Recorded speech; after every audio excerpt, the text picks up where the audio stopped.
그걸 감안하고 더 일찍 나와야 될 것 같아요, 다음부터는. 예, 저희 오늘 살펴볼 하나님의 말씀은요, 고린도전서 1장 18절입니다.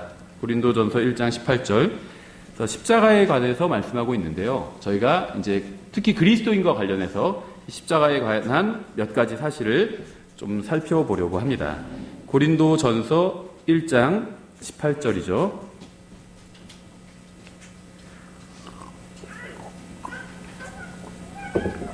고린도전서 1장 18절. 예, 찾으셨으면 다 같이 읽겠습니다. 자, 시작. 십자가를 선포함이 멸망하는 자들에겐 어리석은 것이로되 구원받은 우리에게는 하나님의 권능이니라. 아멘. 예, 그래서 십자가가 하나님의 권능이라고 말씀하고 있죠. 병을 고치거나 이런 게 하나님의 권능일 것 같은데 그것도 하나님의 권능이겠죠. 저희는 지금 특별한 어떤 사람이 어떤 특별한 부흥사나 목사만이 병을 고칠 수 있다 이렇게 믿지는 않습니다. 근데 지금도 하나님께서 병을 고치실 수 있다고 믿어요. 때로는 자연적으로 몸에서 고쳐지는 경우도 있고요. 하나님께서 그렇게 하실 때도 있고요. 또 의사를 통해서 아니면 약 먹고 약사를 통해서 고치실 수도 있고요. 어떤 특정한 목사, 특정한 부흥사 그 사람을 통해서만 무슨 병을 고치신다 이렇게 믿지 않는다는 거죠. 성경은요, 그 하나님께서 사람을 고쳐주시는 것도 그것도 하나님의 권능이겠지만, 근데 성경은 그렇게 말씀하고 있지 않고요. 이 십자가가 하나님의 권능이다 이렇게 말씀하고 있습니다. 잠깐 기도하겠습니다. 하나님 아버지, 주님께서 저에게 주신 이 말씀으로 인해서 감사드립니다. 저희가 이 말씀의 의미를 온전히 이해하고 또 그에 합당한 삶을 살 수 있도록 도와주시기 원합니다. 예수님의 이름으로 기도드렸습니다. 아멘. 예, 성경은 십자가를 선포하는 것이 하나님의 권능을 선포하는 것이다 이렇게 말씀하고 있어요. 우리는 오늘 이제 십자가에 대해서 좀 아주 간략하게 몇 가지만 살펴보려고 하는데요. 예수님께서 십자가 위에서 무엇을 하셨는지, 그 다음에 이 십자가가 그리스도인들과 예수님을 믿는 사람들과 무슨 관계가 있는지를 살펴보려고 합니다. 빌립보서 2장에서요, 이제 예수님께서 가지고 계셨던 생각에 대해서 말씀하고 있는데요. 잘 아시는 구절이죠. 2장 5절부터 8절인데요. 이렇게 되어 있어요. 너희 안에 이 생각을 품을지니 그것은 그리스도 예수님 안에도 있던 생각이라. 그분은 하나님의 형체로 계심으로 하나님과 동등함을, 그러니까 여기서 말하는 하나님은 아버지를 말하는 거죠. 아버지 하나님과 동등하신 분입니다. 예수님. 더 낮은 분이 아니라 동등하신 분이세요. 하나님과 동등함을 강탈로 여기지 아니하셨으나 스스로 무명한 자가 되사 자기 위에 종의 형체를 취하시고 사람들의 모습이 되셨으며 사람의 모양으로 나타나사 자기를 낮추시고 죽기까지 순종하셨으니 곧 십자가의 죽음이라 이렇게 말씀하고 있어요. 그래서 한마디로 요약하면요. 예수님은 하나님이신데 삼위일체 하나님이죠. 예수님은 하나님이신데 사람의 몸을 입고 인간이 되셨다는 겁니다. 그뿐만 아니라 또 죽으셨다는 거예요. 십자가는 로마 제국이 예수님을 죽인 처형 도구입니다. 그러니까 유대인들의 전통적인 처형 도구는 아니에요. 유대인들의 처형 방법은 돌로 쳐서 죽이는 것이었습니다. 십자가는 로마인들의 이제 처형 방법이라는 거죠. 예수님께서는 단순히 십자가를 지기 위해서 이 세상에 오지 않으셨습니다. 예수님은요, 십자가 위에서 죽기 위해서 이 세상에 오신 거예요. 죽기 위해서. 예수님께서는 로마 정부를 뒤엎기 위해서 오지 않으셨습니다. 아니면 무슨 인권을 신장시키기 위해서 오지도 않으셨습니다. 예수님은 십자가 위에서 죽기 위해서 오셨어요. 예수님은 하나님이시지만 인간의 몸으로 이 세상에 오셔서 십자가 위에서 죽기까지 자신을 낮추셨습니다. 예수님은 죄를 지은 적이 없으시죠. 하지만 사람들은 예수님을 잘못 대했습니다. 정당하지 않게 대했죠. 예수님께 거짓말을 했고요. 또 거짓으로 고소를 했습니다. 예수님은 거짓으로 꾸며진 잘못된 재판을 받으셨어요. 불의한 재판으로 예수님에게 사형을 또 언도했죠. 하지만 예수님은요, 십자가에서 죽기까지 자신을 낮추셨습니다. 예수님은 수많은 천사들을 불러서요, 온 세상을 멸망시키실 수도, 심판하실 수도 있었지만 여러분과 저를 위해서 십자가 위에서 죽는 것을 감수하셨습니다. 로마 군인들이 예수님을 죽인 게 아니에요. 유대인들이 예수님을 살해한 것도 아니었습니다. 우주를 창조하신 바로 그분이, 예수님께서 창조자 하나님이신데 스스로 자신의 목숨을 자원해서 내려놓지 않으셨다면 어느 누구도 예수님께 손끝 하나 대지 못했을 겁니다. 인간의 몸으로 오신 전능하신 하나님께서 범죄자의 죽음에 처해지도록 스스로 내주지 않으셨다면 누구도 그분을 십자가로 처형할 수는 없었을 겁니다. 예수님께서 십자가 위에서 죽으신 것은요, 누군가 그분을 죽이거나 살해했기 때문이 아니라 그분께서 여러분과 저의 죄값을 대신 치르기 위해서 자원해서 죽으신 것이었어요. 우리는 바로 이러한 사실을 전해야 되는 겁니다. 예수님께서는 십자가 위에서 처형되신 게 아니에요.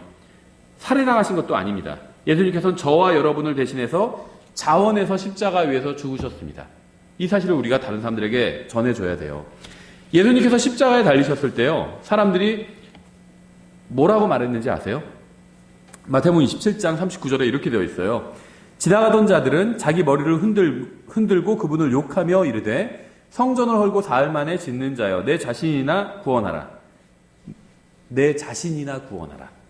예수님께서 자신이 이 세상에 오신 이유가 사람들을, 죄인들을 불러서 회개하게 하고 또 구원받게 하기 위해서 오셨다고 말씀하고 다니셨거든요. 그러니까 그걸 사람들이 기억하고 예수님께서 십자가에 달려 계시니까 네 자신이나 구원해라 이렇게 얘기했다는 겁니다.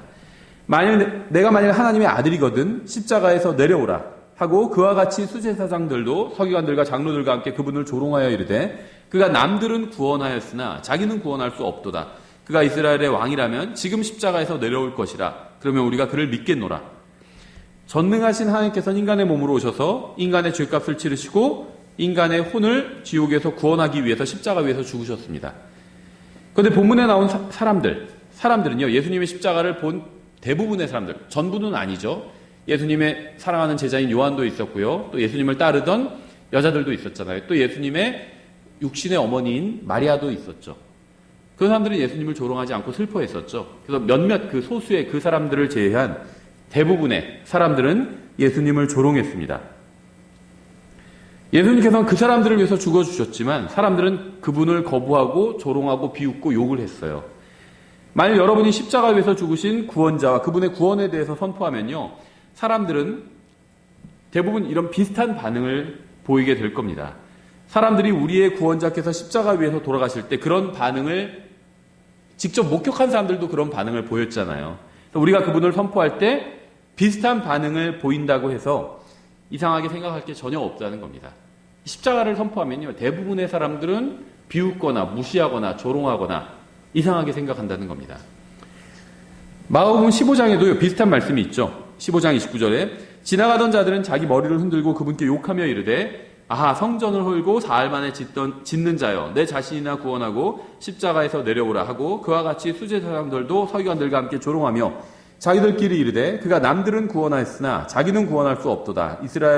이스라엘의 왕 그리스도는 지금 십자가에서 내려와 우리가 보고 믿게 할지어다 하며 그분과 함께 십자가에 못 박힌 자들도 그분을 욕하더라. 본문을 잘 보면요, 사람들이 한결같이 하는 말이 있죠. 바로 내 자신이나 구원하라는 것이었습니다. 이것이 바로 이 세상의 철학이에요. 자기 본인이 잘 되는 게 중요하지. 뭐 남들을 구원하러 왔다 그러고 남들을 구원하고 그게 뭐가 중요하냐? 자기 자신을 구원하는 게 가장 중요하지. 이렇게 생각한다는 겁니다. 사람들은 예수님을 무시했어요. 예수님은 십자가에서 죽어가고 있는데 자신들은 살아있잖아요. 근데 예수님은 반대로 죽어가고 있었죠. 그들은 다른 사람이 죽건 말건 자신들만 살아있으면 상관없다고 생각했습니다. 남이 어떻게 되든 상관없이 자기 자신만 구원하면 된다는 게 이 세상 사람들의 철학이고 원칙이었죠. 하지만 예수님의 삶의 원칙은요, 달랐어요. 예수님은 다른 사람들을 구원하기 위해서 오셨고 또 그렇게 하셨습니다. 이것이 바로 우리가 예수님을 높이고 찬양을 드리고 모든 영광을 예수님께 돌려야 되는 이유예요. 무슨 말이냐면요, 사람들은 기본적으로 자기 자신만을 생각을 합니다. 자신만 구원하면 된다고 생각해요. 자기만 괜찮으면 된다고 생각을 합니다. 하지만 예수님께서는요, 다른 사람들을 구원해야 한다고 생각을 하셨어요. 이게 바로 인간과 하나님의 다른 점입니다. 예수님께서는요, 십자가에서 내려와서 즉시 자신을 구원하실 수도 있었습니다. 하지만 만약 그렇게 하셨더라면 그분도 우리와 같은 자아중심적인 마음으로 가득 찬 존재라는 것을 드러냈을 거예요. 그러니까 예수님은요, 십자가에 달려서 우리의 죄값을 치러주기 위해서 오셨는데요. 그래서 실제로 십자가에 달려주셨죠. 근데 사람들이 예수님을 오히려 욕을 하고 있어요. 우리였다면 아마 기분이 상했겠죠. 전능하신 창조자 하나님이 직접 인간의 죄값을 처리해주고 있는데 사람들이 그걸 고마워하지 않고 욕하고 있어요. 그러면 아마 사람이었다면 십자가에서 내려왔을 겁니다, 스스로. 그리고 하늘로 바로 승천하셨을 거예요. 그래도 예수님은 여전히 하나님이에요. 그러니까 예수님이요, 십자가 위에서 우리의 죄값을 갚아주신 건 의무감 때문에 하신 것이 아니라는 겁니다. 자원해서, 사랑하는 마음으로 자원해서 대신 해주셨다는 거예요. 십자가에서 죄값을 갚아주셨다는 겁니다. 사람들이 조롱하고 욕하고 거부해도 예수님은 그것을 참아주셨습니다. 우리를 위해서 참아주신 거예요. 왜냐하면요, 다른 사람들이 구원받게 하기 위해서 그렇게 해주신 겁니다. 예수님께서는 십자가에 달려서 내려오지 않으시고 자신을 욕하고 비방하는 자들을 위해서 죽어주셨어요. 이것으로 그분은 자신이 사랑이 넘치는 전능하신 하나님이라는 사실을 보여주신 겁니다. 단순히 창조자 하나님일 뿐만 아니라 사랑이 넘치는 하나님이라는 사실을 보여주셨다는 겁니다. 모든 죄의 중심에는요, 이기심이 있어요. 이기심. 모든 죄는 이기심에서 나옵니다. 다른 사람을 위해서 죄를 짓는 것, 그런 경우는 없습니다. 그건 죄가 아니죠. 다른 사람을 위해서 죄를 짓는 건요, 죄라고 부르지 않아요. 희생이라고 부르죠. 그렇죠. 세상에서도 마찬가지예요. 세상에서 어떤, 남의 집 유리창을 일부러 깼다. 그러면은 죄잖아요. 그렇죠. 죄가 됩니다. 그런데 어떤 위급한 상황에서 누군가를 구하기 위해서 깼다. 그건 죄가 아니에요. 그렇죠. 그러니까 다른 사람을 위해서 잘못된 일을 하면 세상에선 죄라고 부르지 않는다는 거죠. 유리창을 깨는 건 잘못된 일이지만, 예를 들면 그 안에 갑자기 할아버지가 서 계시다가 쓰러졌어요, 갑자기. 막 발작을 일으켜요. 근데 지나가다 내가 봤는데 문이 안 열려. 그럼 유리창 깨고 들어가서 도와줄 수 있는 거죠. 그거는 죄가 안 된다는 겁니다. 세상에서도 그래요. 그렇죠. 왜냐하면 이기적인 행동으로 하는 행동이 아니기 때문에, 다른 사람을 돕기 위해서 하는 행동이기 때문에 죄로 여기지 않는다는 겁니다. 그건. 그렇죠. 그래서 모든 죄는 이기심에서 나오게 됩니다. 이기적이지 않은 죄가 없어요. 그래서 하나님께서는요, 모든 것을 다해서 하나님을 사랑하고 이웃을 자신과 같이 사랑하라고 말씀하셨어요. 그러면 모든 문제가 해결되는 겁니다. 이기심에서 어떤 것을 하지 말고 사랑의 동기로, 하나님을 사랑하는 동기로, 다른 사람들을 사랑하는 동기로 무엇인가 하면요, 전혀 문제가 되지 않는다는 거예요. 옳아 보이는 일도요, 이기심으로 하잖아요. 그럼 그게 문제가 될 수도 있다는 겁니다. 모든 죄는 자신만을 사랑하는 마음에서 나옵니다. 따라서 하나님을 사랑하고 이웃을 자신과 같이 사랑하는 마음으로 무엇인가를 한다면 모든 문제가 해결된다는 겁니다. 죄가 사라진다는 겁니다. 아담으로부터 시작해서 인류 역사 중 유일하게 자신보다 다른 사람을 먼저 사랑했던 분이 있습니다. 바로 예수님이었어요. 예수님께서 자신보다 다른 사람을 먼저 사랑하셨기 때문에 여러분과 제가 구원받을 수 있었고요. 우리의 문제가 해결될 수 있었던 겁니다. 이게요, 예수님께서 먼저 보여주신 본이에요. 빌립보서 2장에 나온 본이었습니다. 자신을 낮추시고, 다른 사람을 사랑하기 위해서는요, 자기를 낮춰야 되거든요. 내가 저 사람한테 뭔가 더 선하게 해주는 게 아니라 저 사람이 나한테 해줘야지. 왜냐면 나는 그럴 자격이 있으니까. 이렇게 생각하면요, 문제가 해결되지가 않아요. 다른 인간 간의 문제도요. 내가 내 자신을 먼저 낮춰서요, 다른 사람을 위해서 내가 희생하고 양보하면 문제가 해결된다는 겁니다. 그게 바로 예수님께서 인간의 죄 문제를 해결하신 방법이었어요. 죄는 사람이 졌잖아요. 예수님께서 지신 게 아니거든요. 근데 내가 왜 저 사람들을 위해서 십자가 위해서 죽어야 돼? 이런 생각을 하셨다면 정당한 생각이죠. 예수님께서 잘못하신 적이 없어요. 잘못은 우리가 했습니다. 그런데 예수님께서 내가 왜 쟤네들의 죄값을 대신 치러줘야 돼? 이 생각을 하셨다면요, 사람의 문제는 해결되지 않았다는 거죠. 그 인간과 하나님의 관계도 회복될 수가 없었다는 겁니다. 예수님께서 자기를 낮추시고요, 자기가 자신을 희생하셔서 우리의 죄값을 직접 갚아주셨잖아요. 그래서 인간의 죄 문제가 해결되고요, 인간과 하나님과의 관계도 회복될 수 있었다는 겁니다. 이게 단순히 이제 구원에 관한 이야기지만 구원에만 한정시킬 것이 아니라 우리가 가정에서 또 교회에서 이런 원칙대로 살아간다면 문제가 해결된다는 겁니다. 골로새서 2장 13절 이렇게 되어 있어요.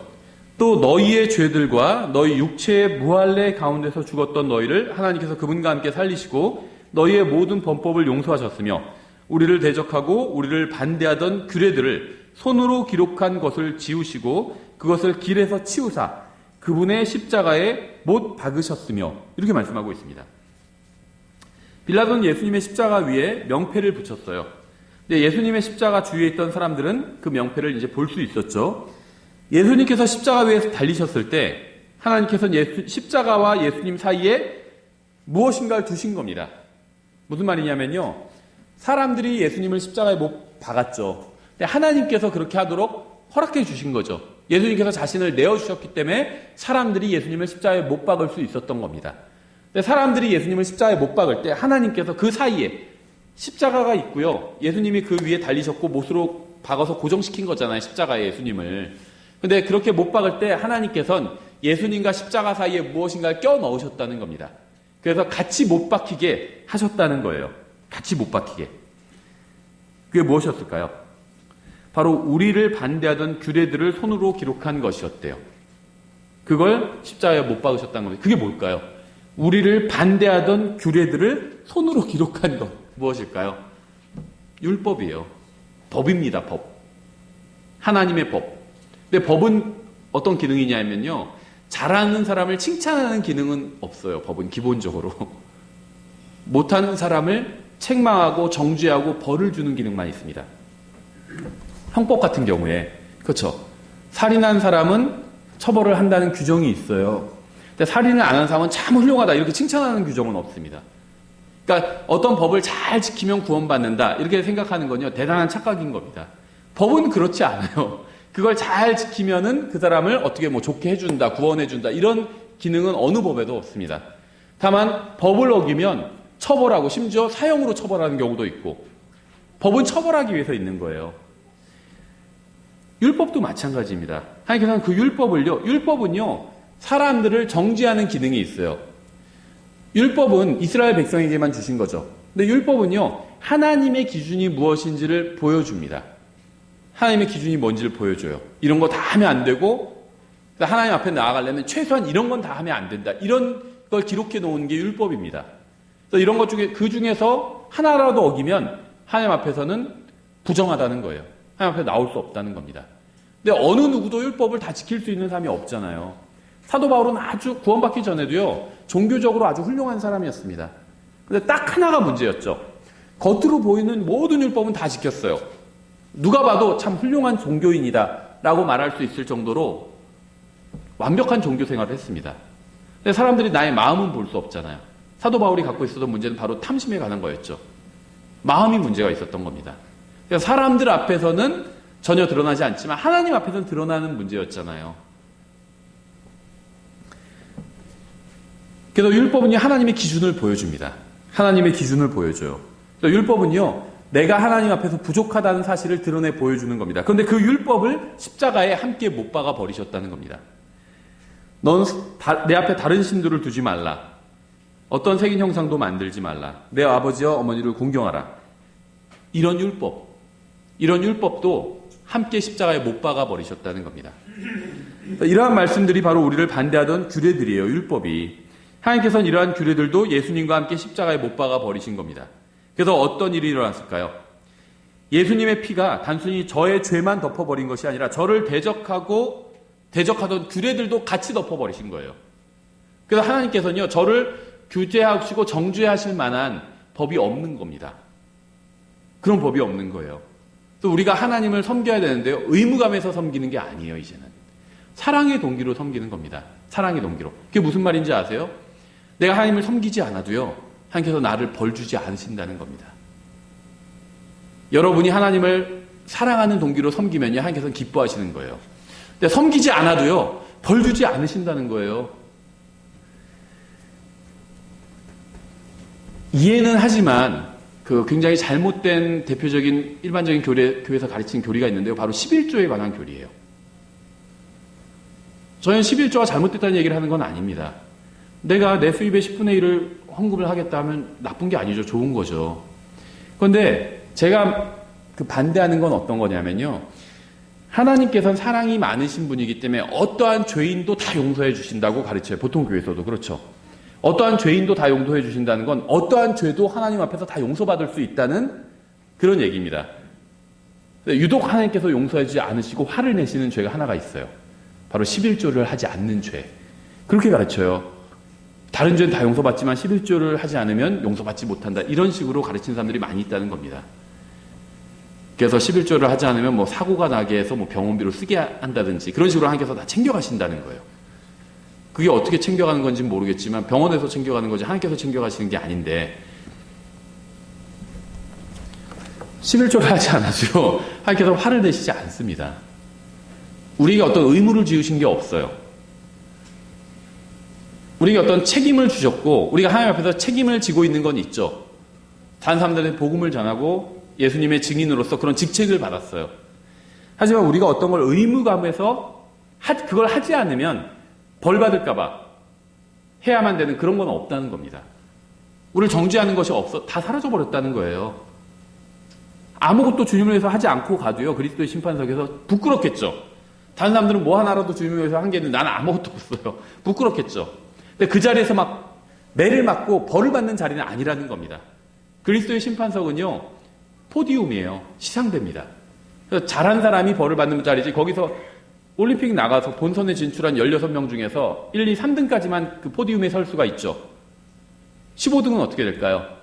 15등 나와 해서 막 매를 때리는 건 아니에요. 시상대에서. 그렇죠. 그 다음은 그냥 상을 받지 못할 뿐입니다. 그러니까 그리스도의 심판석은 그런 자리예요.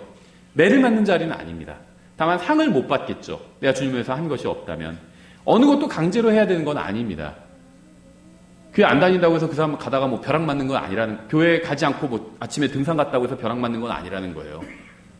전혀 상관이 없죠. 하나님께서 그 사람에게 화를 내시는 것도 아닙니다.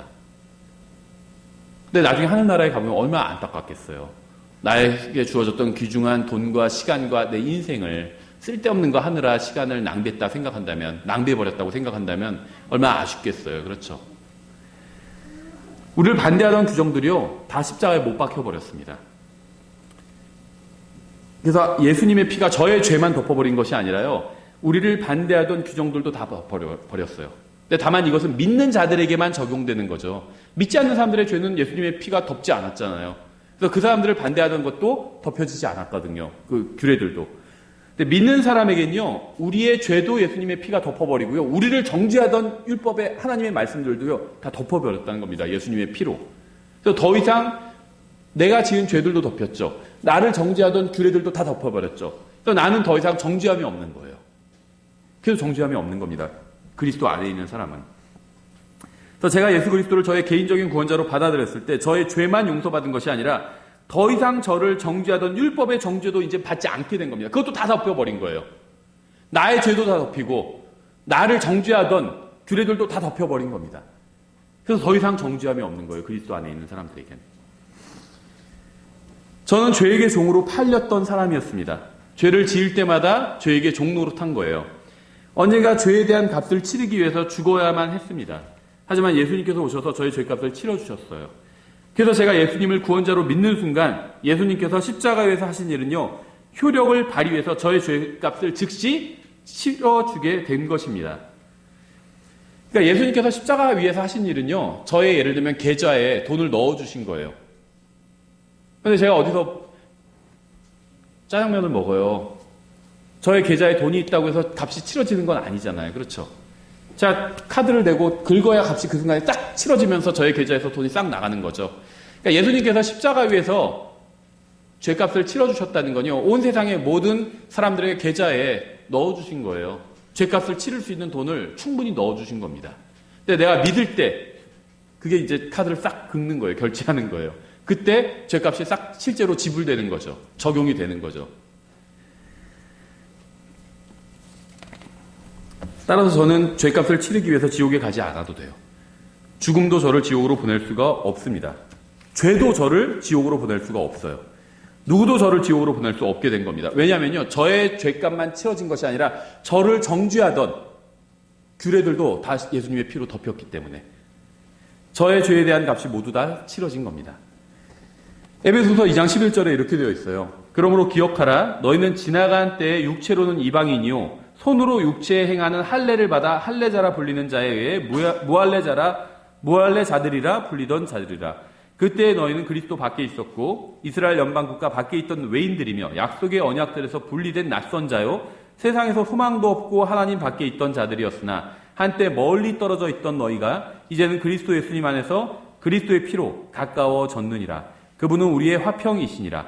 그분께서 둘을 하나로 만드사 우리 사이의 중간 분리벽을 허무시고 원수되게 하는 것, 즉 규례들에 수록된 명령들의 율법을 자기 육체로 없애셨으니 이것은 이 둘을 자기 안에서 하나의 새 사람으로 만듦으로써 화평을 이루려 하시며 또 십자가로 그 원수 되게 하는 것을 죽이사 친히 십자가로 이 둘을 한 몸으로 하나님과 화해하게 하려 하심이라.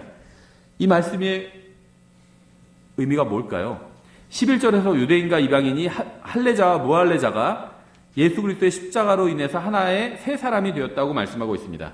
유대인과 이방인이 원래는 서로 적의를 갖고 있었는데 예수님 안에서 이제는 하나가 되었다는 거죠. 예수님의 십자가는요, 인간과 하나님만 연결시켜 준 것이 아니라 인간과 인간도 연합시켜 준 거예요. 전에는 도저히 연합할 수 없었던 두 사람이 예수님의 십자가를 통해서 하나로 연합하게 되었다는 겁니다.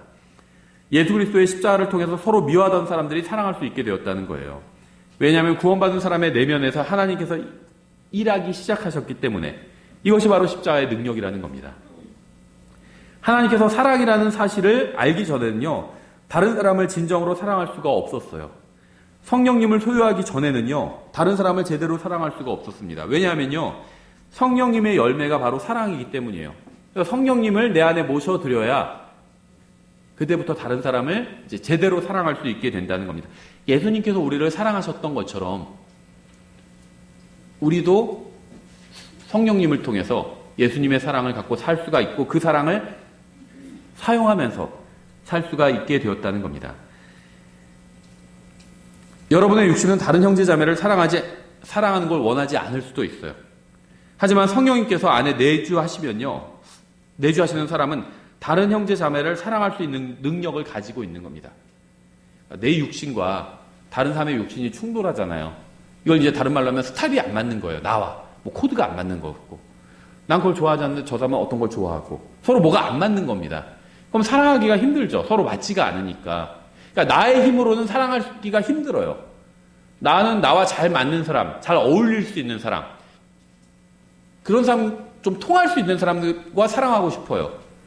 근데 그렇지 않은 사람은 상대도 사랑은커녕 상대하기도 싫어요. 얘기하기도 싫고 성향도 다르고 이런 사람 상대하고 싶지도 않아요. 인간적인 관점에서 보면 그렇다는 겁니다.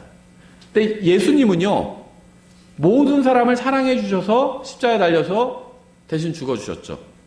그게 첫 번째고요. 두 번째는 예수님을 믿는 사람 안에는 예수님의 영이신 성령님께서 그 안에 들어와 계시죠. 근데 성령님께서는 하나님의 자녀들을 사랑하시죠. 그러니까 누가 하나님의 자녀가 되죠? 예수님을 믿는 사람이 다 하나님의 자녀가 되잖아요. 근데 하나님께서는 그 사람들을, 자기의 자녀들을 사랑하시죠. 아이들이 서로 싸울 때가 있어요. 서로 막 밉다고 그러고 싫다고 그러고 싸울 때가 있어요. 저희 아이들도 막 그런 말을 해요. 싸우면서.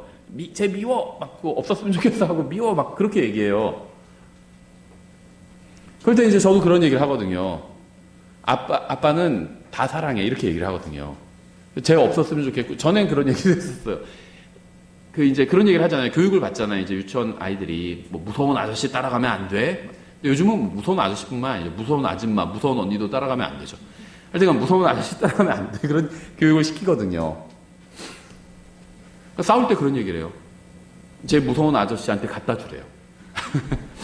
네. 언니 무서운 아저씨한테 갖다 주라고 제 동생 무서운 아저씨한테 갖다 주래요. 그럼 그렇게 얘기하거든요. 아빠는 다 사랑해. 그래서 갖다 줄 수가 없어. 그렇게 얘기하거든요. 예.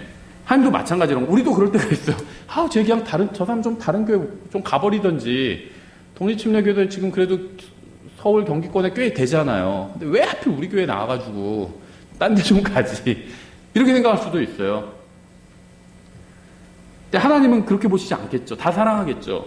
하나님은. 근데 그 하나님의 영이신 성령님을 내 안에 소유하고 있다면요, 나도 다른 사람을 사랑할 수 있는 능력을 내 안에 가지고 있는 거예요. 그렇죠. 그게 어떤 의미에서는 십자가의 능력이에요. 십자가의 능력. 십자가가 예수님께서 우리를 사랑해 주셔서 우리의 죄값을 치러주신 형벌의 장소지만 사랑의 장소잖아요. 또 예수님을 통해서, 예수님의 십자가를 통해서요, 미워하던 사람들이 서로 사랑할 수 있게 된 겁니다. 십자가는 예수님께서 못 박혀 죽으신 곳이에요. 예수님께서 자신이 아닌 다른 사람들을 위해서 희생하신 것이죠. 십자가가. 십자가는 예수님께서 자신을 사랑하지 않는 자들을 사랑하셔서 그들을 위해서 죽으신 곳입니다. 예수님께서는 십자가 대속으로 사람과 하나님 사이에, 그리고 사람과 사람 사이에 화평을 이루셨어요. 마태복음 10장 38절 이렇게 되어 있습니다. 이제 마지막 한 가지 개념만 더 보고 마치려고 하는데요. 또 자기 십자가를 지고 내 뒤를 따르지 아니하는 자도 내게 합당하지 아니하니라. 마태복음 16장 24절. 그때 예수님께서 자기 제자들에게 이르시되, 제자들에게 말씀하신 거죠. 어떤 사람이 나를 따라오려거든, 예수님을 따라가는 사람이 제자죠. 선생님을 따라가는 사람이 제자죠. 나를 따라오려거든 자기를 부인하고 자기 십자가를 지고 나를 따를지니라. 예수님께서는 여러분이 스스로 십자가에 못 박히라고 말씀하지 않으셨습니다. 예수님께서는 여러분이 자신이 아닌 다른 사람을 위해서 살아야 하고 여러분을 사랑하지 않는 사람들도 사랑해야 한다고 말씀하고 있는 거예요. 그러니까 십자가를 지고 주님을 따른다는 것은요, 주님을 위해서 사는 걸 의미합니다. 자기를 부인하고, 그래서 자기를 부인해야 된다고 말씀하고 있는 거예요. 이 십자가는 인간의 본성과 굉장히 다른 거거든요. 내가 아니다 이렇게 부인해야지 십자가를 질 수 있는 거예요. 주님을 위해서 죽는 것도 어렵지만요, 주님을 위해서 사는 게 사실 더 어렵거든요. 여러분은 성경에서 어려운 부분이 어디라고 생각하세요? 저는 계시록보다요, 이 고린도전서가 훨씬 더 어려운 부분이라고 생각합니다. 계시록은 우리에게 무엇인가를 하라고 명령하지는 않아요. 그렇죠. 앞으로 일어날 일들을 얘기해 주는 거죠. 우리가 할 것 아닙니다. 우리가 할 수 있는 일도 없어요. 계시록에서. 그렇죠. 온 세상에 전무후무한 대환란이 일어나고 지진이 일어나고 막 하는데 우리가 거기서 뭐 할 게 없고요. 우리는 구원받은 사람은 들림받아 올라가 있습니다. 구원받지 않은 사람들도요, 거기서 뭐 할 수 있는 게 없어요. 인간의 능력을 월등히 뛰어넘는 어떠한 큰 재앙이 일어나게 되거든요. 사람이 할 수 있는 일이 없습니다. 그걸 더 일으킬 수도 없고 뭐 막을 수도 없고 사람이 할 수 있는 일이 없어요. 그래서 계시록은요, 어려운 책은 아니에요. 내가 뭐 해야 될 게 없기 때문에. 그렇죠. 계시록에서 무슨 뭐 재산을 다 갖다가 뭐 어디에 바쳐라 이런 말이 있는 것도 아니에요. 내가 할 일이 없기 때문에 어려운 책이 아닙니다. 근데 고린도전서, 뭐 에베소서 이런 책은 더 어려운 책이에요. 우리가 해야 될 일에 대해서 말씀하고 있거든요. 누가복음 14장 18절 이렇게 되어 있어요. 그들이 다 하나같이 변명하기 시작하여 첫째 사람은 그에게 이르되 나는 땅을 샀으므로 반드시 가서 그것을 보아야 하니 원하건대 나를 용서하라. 핑계죠. 땅을 보지도 않고 샀을까요? 아파트는 보지도 않고 사더라고요. 어느 지역에 있고 뭐 무슨 브랜드고 몇 평이고 하면 딱 보지도 않고 사더라고요. 땅을 보고 사잖아요. 그렇죠. 핑계죠, 핑계. 다른 사람은 이르되 나는 소 5겨리를 사서 그것들을 시험하러 가니 원하건대 나를 용서하라. 소도 다 시험하고 샀겠죠. 자동차도 다 타보고 사잖아요. 그렇죠. 타보지도 않고 그냥 사지는 않죠. 이것도 핑계죠. 또 다른 사람은 이르되 나는 장가 들었으니 그런지 가지 못하겠노라 하므로. 뭐 장가 들었다고 아무 데도 못 가나요? 일하고 가서 퇴근하고 집에 가면 되지. 자기 부인 보러 가면 되지. 예수님께서는요, 여기서 자신을 따르는 게 무엇인지 비유를 들어서 말씀하고 있는데요. 누가 예수님을 따를 수 없을까요? 예수님을 따를 수 없는 사람. 이건 구원 받았느냐 안 받았느냐 이런 문제를 초월하는 문제예요. 구원 받은 사람 중에 예수님을 따르는 사람이 얼마나 될까요? 적겠죠. 근데 왜 적을까요? 이유가 있어요. 예수님을 따르는 걸 막는 것이 있습니다. 예수님을 따를 수 없는 사람은요, 한마디로 얘기하면요, 자기 중심적인 사람이에요. 예수님도 자기 중심적인 분이 아니었죠. 자기 중심적인 분이었다면 십자가에 달려 돌아가시지 않았을 거예요. 그렇죠. 자기 중심적인 분이 아니었습니다. 자아로 가득 찬 분이 아니었어요. 그래서 자기 중심적인 사람, 자아로 가득 찬 사람은요, 예수님을 따를 수가 없다는 겁니다. 땅을 구매하는 건 죄가 아닙니다. 그렇죠. 성경 어디서도 땅을 구매하는 게 죄라고 말씀하신 적이 없어요. 필요하면 살 수도 있죠. 자기가 무슨 뭐 사업을 한다든지 해서 거기서 뭐 공장을 짓겠다, 뭘 하겠다, 집을 짓겠다, 아니면 농장을 짓겠다 하면 땅 살 수 있죠. 땅 사는 게 죄가 아니에요. 그렇죠. 문제는 예수님보다 자신의 땅을 더 사랑하는 데 있었죠. 제가 봤을 땐 땅을 사랑한 것도 아니고 다른 이유가 있었을 거예요. 그냥 땅을 핑계로 된 거지. 소를 구매하는 것도 죄가 아니죠. 뭐 자동차를 구매하거나 무슨 농기계를 구매한 거나 마찬가지죠. 지금으로 치면. 문제는 예수님보다 다른 무엇인가를 더 사랑하는 데 있었죠. 장가가는 것도 죄가 아니죠. 문제는 예수님보다 다른 무엇인가를 더 사랑한 겁니다. 핑계를 댄 거예요. 27절 누구든지 자기 십자가를 지고 나를 따라오지 아니하는 자도 능히 내 제자가 되지 못하리라. 여러분은 십자가를 지지 않고도요, 예수님에 대해서 배울 수 있습니다. 교회 오고요, 유튜브에도 뭐 좋은 강의들도 많잖아요. 예수님에 대해서 배우는 건 어떻게 보면 어려운 일은 아니에요. 좀 지적 호기심이 있고요. 그럼 성경 공부도 하고 예수님에 대해서 배울 수 있어요. 십자가를 지지 않고도요, 예수님에 대해서 이야기할 수도 있습니다. 인터넷 보면요, 막 그거 갖고 싸우는 사람들이 있어요. 나는 뭐도 알고, 뭐도 알고, 바른 성경도 알고, 뭐 올바른 교리도 알고 하는데 쟤는 그것도 모르고 막 해서 다른 사람과 막 말싸움하고 있어요. 십자가를 지지 않고, 예수님의 제자가 되지 않고, 제가 십자가를 지지 않고라는 말은요, 예수님의 제자가 되지 않고도 예수님에 대해서 배울 수도 있어요. 예수님의 제자가 되지 않고도 예수님에 대해서 이야기할 수도 있습니다. 내가 가지고 있는 예수님에 대한 지식으로 다른 사람 막 정죄하고 몰아붙이고 논쟁에서 이길 수도 있어요.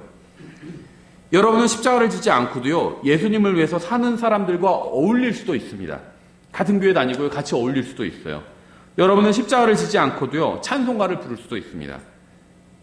주님께서 찾으시는 사람은요, 자신을 부인하고 다른 사람을 사랑하면서 자기의 십자가를 지고 주님을 따라가는 사람이에요.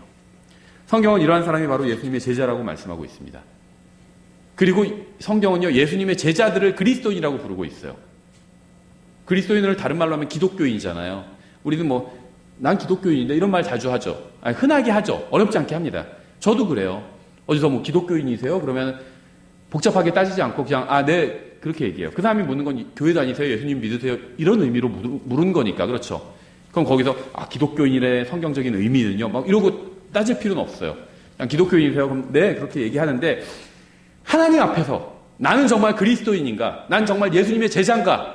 십자가를 지고 나를 부인하고 십자가를 지고 예수님을 따르는가? 이렇게 내 스스로 나에게 물어볼 땐요, 자신이 없어요. 대답할 수가 없어요. 그렇죠? 나를 부인하지 않는 경우도 너무 많거든요. 내 중심적일 때도 많거든요. 자아중심적일 때도. 그럼 그거는 구원은 받았지만 예수님의 제자는 아니거든요. 그리스도인은 아닌 거예요. 네. 제가 말하는 건요, 밖에서 기독교인이세요? 그런 질문할 때 어떻게 대답해야 되는가? 이런 얘기가 아니라 하나님 앞에서 내가 한번 거울을 보고 서서 나를 보는 것처럼 하나님 앞에서 하나님의 말씀으로 나를 비춰보자는 겁니다. 그 나는 그리스도인인가? 예수님의 제자인가? 날마다 단 한 번, 맞아, 예전에 내가 아주 예전에 20년, 그때 날짜도 기억 안 나, 하도 오래돼서. 근데 그때 한번 나를 부인하고 십자가를 지고 주님을 따른 적이 있지. 이런 얘기가 아니에요. 그건 그때는 예수님의 제자였어요. 지금 그렇게 살고 있지 않다면 지금은 예수님의 제자가 아닌 겁니다. 저는 지금 누가 교회 회원인지 아니면 누가 구원받은 사람인지에 관해서 이야기하는 게 아니라 누가 예수님의 제자인지에 관해서 얘기하고 있는 거예요. 왠지 아세요? 예수님은 그런 제자를 찾고 계시거든요. 제자를. 예수님께서는요, 십자가를 지고 주님을 따르는 것에 관해서 단 한 번만 말씀하신 것이 아니라 계속해서 반복해서 말씀하셨습니다. 제가 지금 같은 구절 인용하는 게 아니에요. 다 다른 구절 인용하고 있어요. 누가복음 9장 21절 23절에 이렇게 되어 있습니다. 그분께서 그들에게 엄히 명하사 아무에게도 그것을 말하지 말라고 명령하시고 이르시되 사람의 아들이 반드시 많은 일들로 고난을 당하고 장로들과 수제사장들과 서기관들에게 버림을 받아 죽임을 당하며 셋째 날 일으켜지리라 하시니라. 또 그분께서 그들을 모두에게 이르시되 어떤 사람이 나를 따라오려거든. 벌써 이야기 지금 문맥이 이어지고 있는데 앞에서 구원에 관한 말씀하시죠. 예수님께서 사람들을 위해서 죽임을 당하시는 거, 이게 구원과 관련된 이야기잖아요. 그리고 바로 이어지는 얘기가 십자가를 지고 주님을 따르는 얘기입니다. 어떤 사람이 나를 따라오려거든 자기를 부인하고 날마다 자기 십자가를 지고 나를 따를지니라. 이 말씀에 나온 단어들을 한번 잘 보세요. 고난, 버림받은, 죽임을 당함, 이런 얘기들에 대해서 말씀하고 있죠. 은사주의자들은요, 어떤 사람들은요, 예수님을 따르면 부자가 되고 병이 낫고 인기가 많아지고 만사형통하는 것처럼 가르칩니다. 만약 그게 사실이라면 누가 예수님을 따르지 않겠어요? 제자가 많겠죠, 굉장히. 주님께서는요, 자신은 고난과 버림과 죽임을 당할 것이라고 말씀하시고 그러면서 자기를 따르라고 말씀하셨습니다.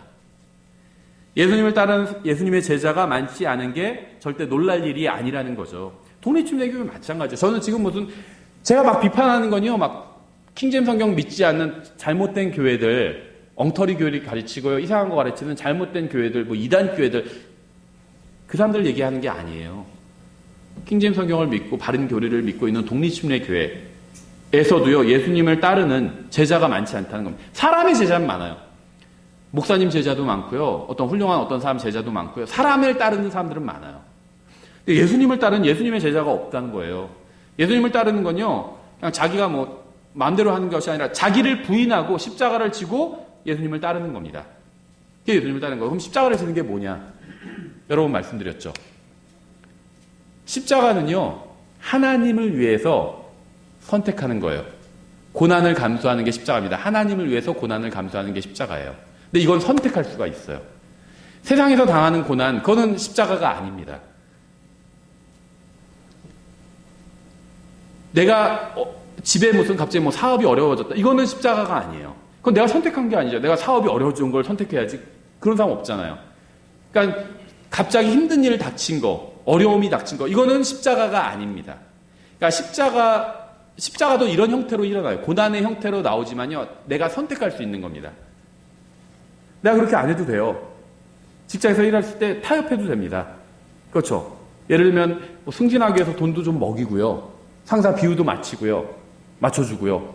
그렇죠. 부정한 일을 해요. 하나님께서 보시기에. 세상에서는 상관없다고 하는데 하나님께서 보시기에 부정한 일이 있잖아요. 그런 걸 해요. 근데 그렇게 해야 승진이 되고 직장도 다닐 수 있는데 내가 그걸 다 거부해요. 그럼 십자가를 진 거예요. 그 부분에 있어서는. 그게 십자가예요. 내가 피할 길이 있는데 피하지 않아요. 왜냐하면은 하나님을 위해서, 하나님의 말씀에서 무엇을 하라고 되었기 때문에, 예를 들면 하나님의 말씀에서 거짓말하지 말라고 되었기 때문에 내가 거짓말하면은 이득이 많이 돌아오고 내가 직장을 계속 다닐 수 있는데 거짓말을 안 하면 직장에서 잘릴 수가 있어요. 손해가 나는 거죠. 그런데 내가 거짓말을 안 해요. 왜냐하면 성경에서 거짓말하지 말라고 되었기 때문에. 그래서 내가 손해가 나는데도 감수하고 하나님 말씀대로 그대로 한다면 그게 십자가를 진 겁니다. 근데 그걸 날마다 하래요. 날마다. 그래야지 예수님의 제자인 겁니다. 전 지금 구원에 관한 얘기를 하는 게 아니에요. 구원받은 이후 예수님의 제자로 살아가는 것, 하나님의 뜻대로 살아가는 것, 다 같은 말이에요. 성령님을 따라서 사는 것, 다 같은 말입니다. 그 얘기를 하고 있는 거예요. 저는 제가 예수님을 잘 따르고 있다고 느꼈던 적이 있습니다. 제가 예수님을 잘 따르지 못한다고 느꼈던 적도 있어요. 근데 자신이 예수님을 잘 따르고 있다고 느끼거나 못 느끼거나 뭐 이런 것은요, 이건 예수님의 제자라는 증거와는 전혀 관련이 없습니다. 이건 그냥 육신이 그렇게 느끼는 거예요. 예수님의 제자가 되면요, 그러한 느낌을 신뢰하지 않습니다. 왜냐하면 그리스도께 속한 사람들은요, 애착과 정욕들과 함께 육신을 십자가에 못 박아 버렸기 때문에, 느낌도 십자가에 못 박아 버린 거예요. 그럼 우리 기준이 뭔지 아세요? 느낌이 아니에요. 육감 이런 게 아닙니다. 육감은 이렇게 하면 안 되는데, 느낌은 그럴 수 있어도요, 성경에서 그렇게 하라고 하면 그냥 그렇게 하는 게, 그게 믿음이에요. 우리의 가정이 망가지는 이유는 우리가 육신적이기 때문입니다. 느낌에 따라서 하기 때문에, 느낌에 따라서. 아내를 사랑하라고 했는데, 별로 사랑이 안 돼, 잘. 그 자기 느낌이죠, 그게. 교회가 망가지고 갈라지는 것은요, 성도들이 자신을 성령님께 내어드리지 않고 자신의 이익만 챙기기 때문입니다. 자기만 생각하기 때문이에요. 주님께서 매일 자신의 생명을 자신이 아닌 다른 사람들을 위해서 살라고 말씀하셨습니다. 자신을 미워하는 자들을 위해서 살라고 하셨어요. 예수님께서 그렇게 하셨잖아요. 그렇게 하면 주님의 제자가 될 수 있다고 말씀하신 겁니다. 그리고 사도행전 11장 26절에서는요, 제자들이 처음으로 그리스도인이라고 불렸다고 말씀하고 있어요. 제자들이 그리스도인이라고 불린 거예요. 믿는 사람들이 그리스도인이라고 불렸다, 이렇게 한 적은 한 번도 없어요. 교회 다니고 예수님 믿고 헌금하고 봉사하고 그러면 그리스도인이라고 불린다, 이렇게 말씀하신 적이 없습니다. 교회 회원으로 등록하면 그리스도인이라고 불렸다, 이런 말씀이 없어요. 제자들이, 믿는 사람이 아니라 제자들이 제자들이 그리스도인이라고 불렸는데, 어떻게 해야지 제자가 되느냐? 자기를 부인하고 십자가를 지고 주님을 따른 사람만 예수님의 제자가 될 수 있다고 말씀하셨잖아요. 구원과는 다른 문제라는 겁니다. 예수님의 제자가 되는 것은.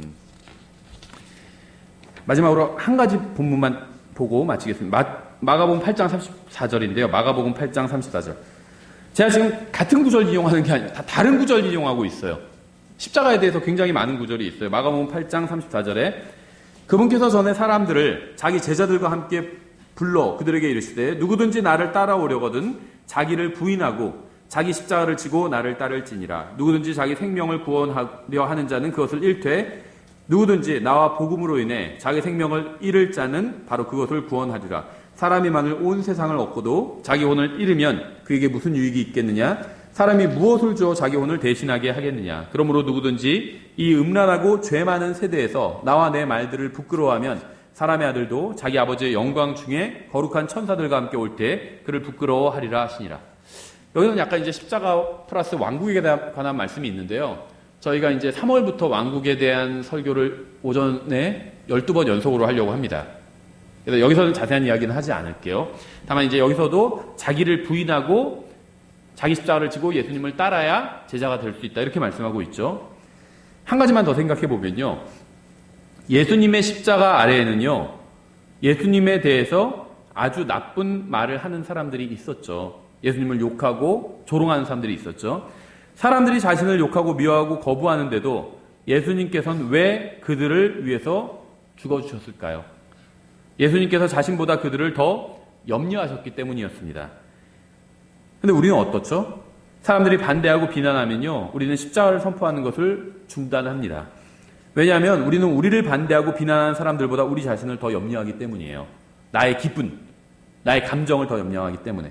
우리가 예수 그리스도와 함께 십자가에 못 박혀 있다면 우리는 다른 사람이 우리에 대해서 무엇이라고 하든 상관하지 않고 십자가를 선포할 것입니다. 예수님께서요, 십자가 위에 달리셨다는 건 자기를 완전히 부인하신 거예요. 본인도. 하나님 생명을 창조하신 분이, 창조자가 어떻게 십자가에서 죽을 수가 있어요. 자기를 부인하지 않았더라면 예수님께서 십자가에 달리시 못하셨을 겁니다. 우리도 자신을 예수님께서 하신 말씀대로 자기를 부인한다면요, 대부분의 모든 문제가 사라지게 됩니다. 인간관계의 대부분의 문제도 다 사라지게 돼요. 자기를 부인하면. 다른 사람이 나에 대해서 뭐라고 하든 내가 십자가를 지고 있고 십자가에 달려있다면 예수님과 함께 다른 사람이 나에게 대해서 뭐라고 하든 전혀 상관하지 않게 된다는 겁니다. 그렇죠? 그렇다고 근데 어떨 때 즐기게 되더라고요. 오히려. 인터넷에서 검색해보면요, 전 그렇게 유명한 사람이 아닌데도 제 욕하는 사람들도 있어요. 근데 저는 그 사람도 모르고 그 사람도 저를 몰라요. 근데 제 욕을 하고 있어요. 상관하지 않게 돼요. 누가 나한테서 뭐라고 하든 그게 사실이 아닌데 무슨 상관이 있겠어요. 모든 죄의 중심에는 이기심이 있다고 말씀을 드렸습니다. 이러한 이기심의 반대가 바로 십자가예요. 그리스도인들이 추구해야 될 것, 이게 바로 십자가입니다. 구원을 얻게 하는 십자가뿐만 아니라 예수님의 제자가 되게 하는 그 십자가, 자기를 부인하고 예수님께서 십자가 위에서 죽어주심으로 그걸 믿는 사람들인 우리가 구원받게 됐잖아요. 단순히 그것만 생각하지 말고요, 예수님께서 그 십자가에 달리신 그 마음, 그걸 본받아야 된다는 거예요. 자기를 부인하고 십자가에 달렸잖아요. 이기심의 반대가 그 십자가라는 겁니다. 예수님께서 자신만 생각하셨다면 십자가에 자신의 생명을 내어주지 않으셨을 거예요. 우리가 육신이 아닌 성령님께 자신을 내어드린다면 십자가를 지고 주님을 따를 수 있을 겁니다. 이 시간 우리가 주님께 이렇게 간구했으면 합니다. 주님은 지금도 살아계십니다. 주님의 생각을 제 머리로 할 수 있도록, 제 마음으로 주님의 마음을 품을 수 있도록 도와주십시오. 주님의 말씀을 제 입으로 할 수 있도록 도와주십시오. 주님의 길을 제 다리로 제가 걸어갈 수 있도록 도와주십시오. 제가 주님의 마음으로 사람들을 대할 수 있도록 도와주십시오. 매일 이렇게 기도하면서 살 수 있다면 얼마나 좋을까요? 제가 예수 그리스도와 함께 십자가에 못 박혀서 사는 날이 인생을 제대로 산 날이었습니다. 십자가에서 내려와서 내 멋대로 산 날은요, 아무리 많은 돈을 벌고 큰 성공을 거둔다 해도요, 인생을 완전히 망쳐버린 날입니다. 제가 인생을 의미있게 살았다면 그것은 모두 주님께서 제 안에서 사시고 일해 주셨기 때문이에요. 저의 인생이 십자가를 지고 날마다 주님을 따르는 인생이 되었으면 좋겠습니다. 여러분의 인생도 십자가를 지고 날마다 주님을 따르는 인생이 되었으면 좋겠습니다. 기도하겠습니다. 하나님 아버지, 저희가 그리스도인의 삶을 흉내만 내는 것이 아니라 제대로 살고 있는지 자신을 살펴볼 수 있게 도와주시기 원합니다. 날마다 십자가를 지고 주님을 따르고 예수님을 위해서 살고 다른 사람들을 위해서 살 수 있도록 도와주시기 원합니다. 주님의 말씀을 전적으로 신뢰하면서 마음으로 믿고 삶으로 드러낼 수 있도록 도와주시기 원합니다. 우리의 구원자와 본이 되시는 예수님의 이름으로 기도드렸습니다. 아멘.